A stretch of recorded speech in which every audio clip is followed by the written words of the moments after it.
രാഹുൽ മാങ്കൂട്ടത്തിൻ്റെ ജാമ്യാപേക്ഷ നാളെ പത്തനംതിട്ട ജില്ലാ സെഷൻസ് കോടതി പരിഗണിക്കുന്നു. ജുഡീഷ്യൽ ഫസ്റ്റ് ക്ലാസ് മജിസ്ട്രേറ്റ് കോടതി തിരുവല്ല ജാമ്യം നിഷേധിച്ച സാഹചര്യത്തിൽ തിങ്കളാഴ്ച ജില്ലാ കോടതിയിലാണ് ജാമ്യത്തിന് രാഹുൽ മാങ്കൂട്ടം മൂവ് ചെയ്തിരിക്കുന്നത്. ജില്ലാ കോടതിയിലെ വാദഗതികൾ, കാരണം ഇതൊരു ഇലക്ട്രോണിക്സ് മീഡിയത്തിൽ കൂടിയുള്ള ഒരു പരാതിയാണ്. വാദിയെ SHO കണ്ടിട്ടില്ല, കേസെടുത്ത SHO കണ്ടിട്ടേയില്ല. നിയമം അനുസരിച്ച് ഒരു റേപ്പ് ആരോപിച്ച് കഴിഞ്ഞാൽ വിത്തിൻ 24 hours 24 മണിക്കൂറിനകം മെഡിക്കൽ എക്സാമിനേഷൻ നടത്തണം. എന്ത് വാദഗതികൾ പറഞ്ഞാലും ശരി, വിദേശത്തായാലും എവിടെയായാലും ശരി, മെഡിക്കൽ എക്സാമിനേഷൻ ഇതുവരെ നടത്തിയിട്ടില്ല. ഈ ആരോപണ വിധേയമായ സംഭവം തിരുവല്ല ലോഡ്ജ് വെച്ച് 8-10 മാസങ്ങൾക്ക് മുമ്പാണ്. അപ്പോൾ അതിനെ സംബന്ധിച്ച് ഒരു FIR എടുത്തു കഴിഞ്ഞാൽ 24 മണിക്കൂറിനകം മെഡിക്കൽ എക്സാമിനേഷൻ നടത്തണമെന്നാണ് നിയമത്തിൽ പറയുന്നത്. ഇവിടെ അത് ഉണ്ടായില്ല.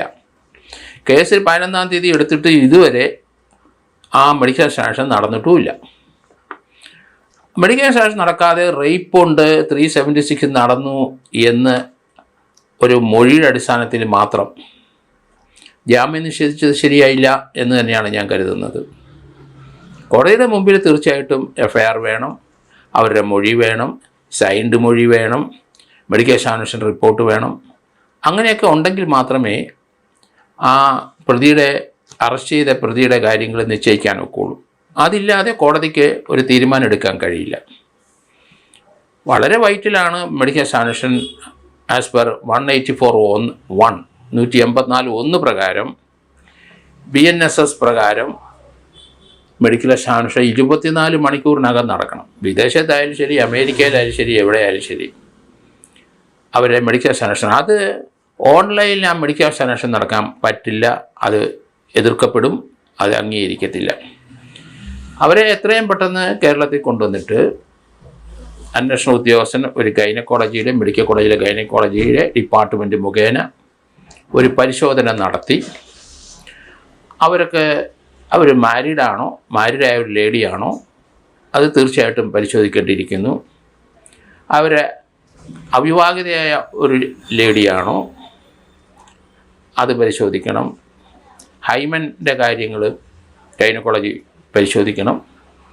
അതോടൊപ്പം അവർക്ക് പ്രഗ്നൻസി ഉണ്ടാകാൻ സാധ്യതയുള്ള ഒരു വ്യക്തിയാണോ, അതും മെഡിക്കൽ പരിശോധനയെ പറ്റുള്ളൂ.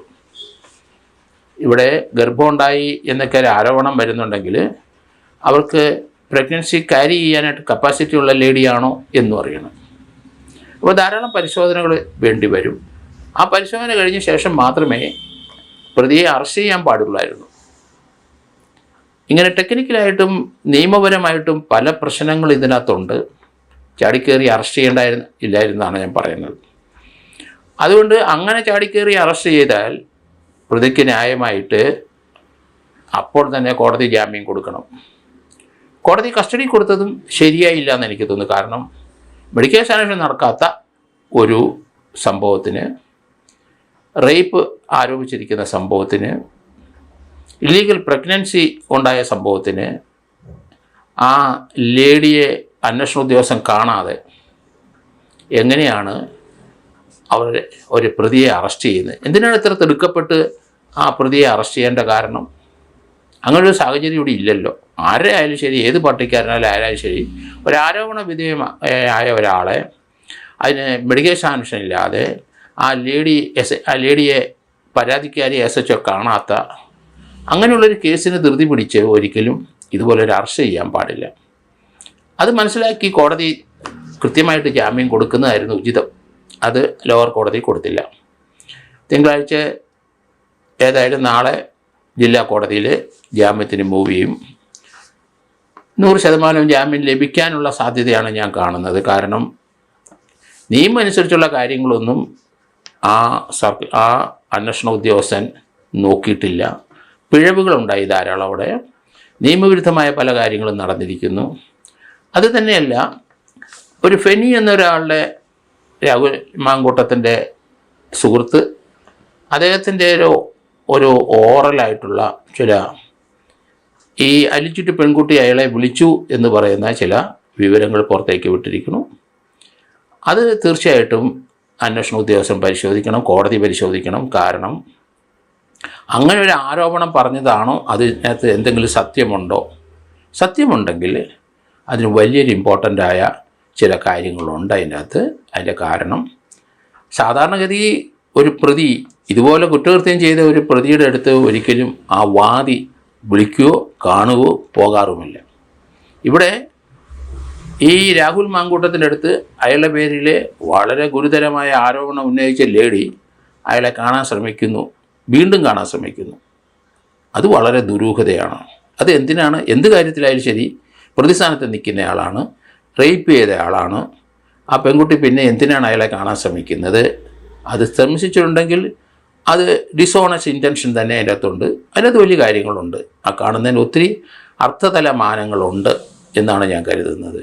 അങ്ങനെ ഇതുവരെ നമ്മളാരും കേട്ടിട്ടില്ല. ഇങ്ങനെയുള്ള തന്ത്രപരമായ അല്ലെങ്കിൽ കുതന്ത്രപരമായ കാര്യങ്ങൾ എന്തിനാണ് ചെയ്യുന്നത്? ഒരു സത്യം ജയിക്കാൻ വേണ്ടിയിട്ട് നമ്മൾ അങ്ങനെയൊക്കെ സഞ്ചരിക്കേണ്ട ആവശ്യമുണ്ടോ? നിങ്ങളുടെ പരാതി ട്രൂ ആണെങ്കിൽ, ട്രൂത്തിൽ ആണ് അത് നിൽക്കുന്നതെങ്കിൽ കൃത്യമായിട്ട് ആ സത്യസ്ഥിതി അനുസരിച്ച് മുന്നോട്ട് പോകുന്നതാണ് ഉചിതം. അതേ കോടതി സ്വീകരിക്കുകയുള്ളൂ. വളഞ്ഞ മാർഗത്തിൽ കൂടി തെളിവുണ്ടാക്കാൻ പോയാൽ അത് കോടതി അംഗീകരിക്കത്തില്ല.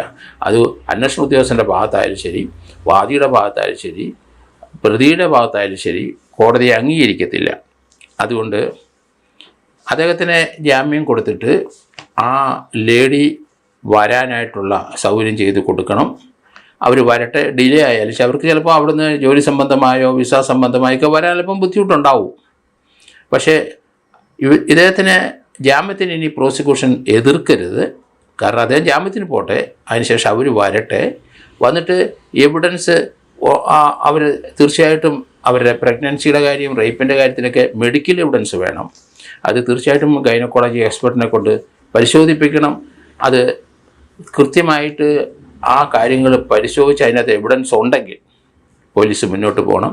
അല്ലെങ്കിൽ ഈ രീതിയിലുള്ള പൊളിറ്റിക്കൽ മൈൻഡോട് കൂടിയുള്ള ഒരു കേസെടുപ്പും അതുപോലെ അന്വേഷണവും ഒക്കെ തീർച്ചയായിട്ടും അന്വേഷണ ഉദ്യോഗസ്ഥന് തന്നെ പരിക്കേൽക്കും എന്നാണ് ഞാൻ കരുതുന്നത്. അവർ സൂക്ഷിക്കുക. ഇതുപോലെയുള്ള കേസുകളൊന്നും നിയമത്തിൻ്റെ പരിധിയിൽ നിന്നുകൊണ്ട് മാത്രം കേസെടുക്കുകയും അന്വേഷിക്കുകയും ചെയ്യുക. അത് ഏത് ഗവൺമെൻറ് ആയാലും ശരി, അത് എത്ര അധികം DGP ആയാലും ശരി, ആരായാലും ശരി, അങ്ങനെയുള്ള കേസുകൾ അന്വേഷിക്കാനും കേസ് രജിസ്റ്റർ ചെയ്യാനും അന്വേഷിക്കാനും SHM ബാധ്യസ്ഥരല്ല.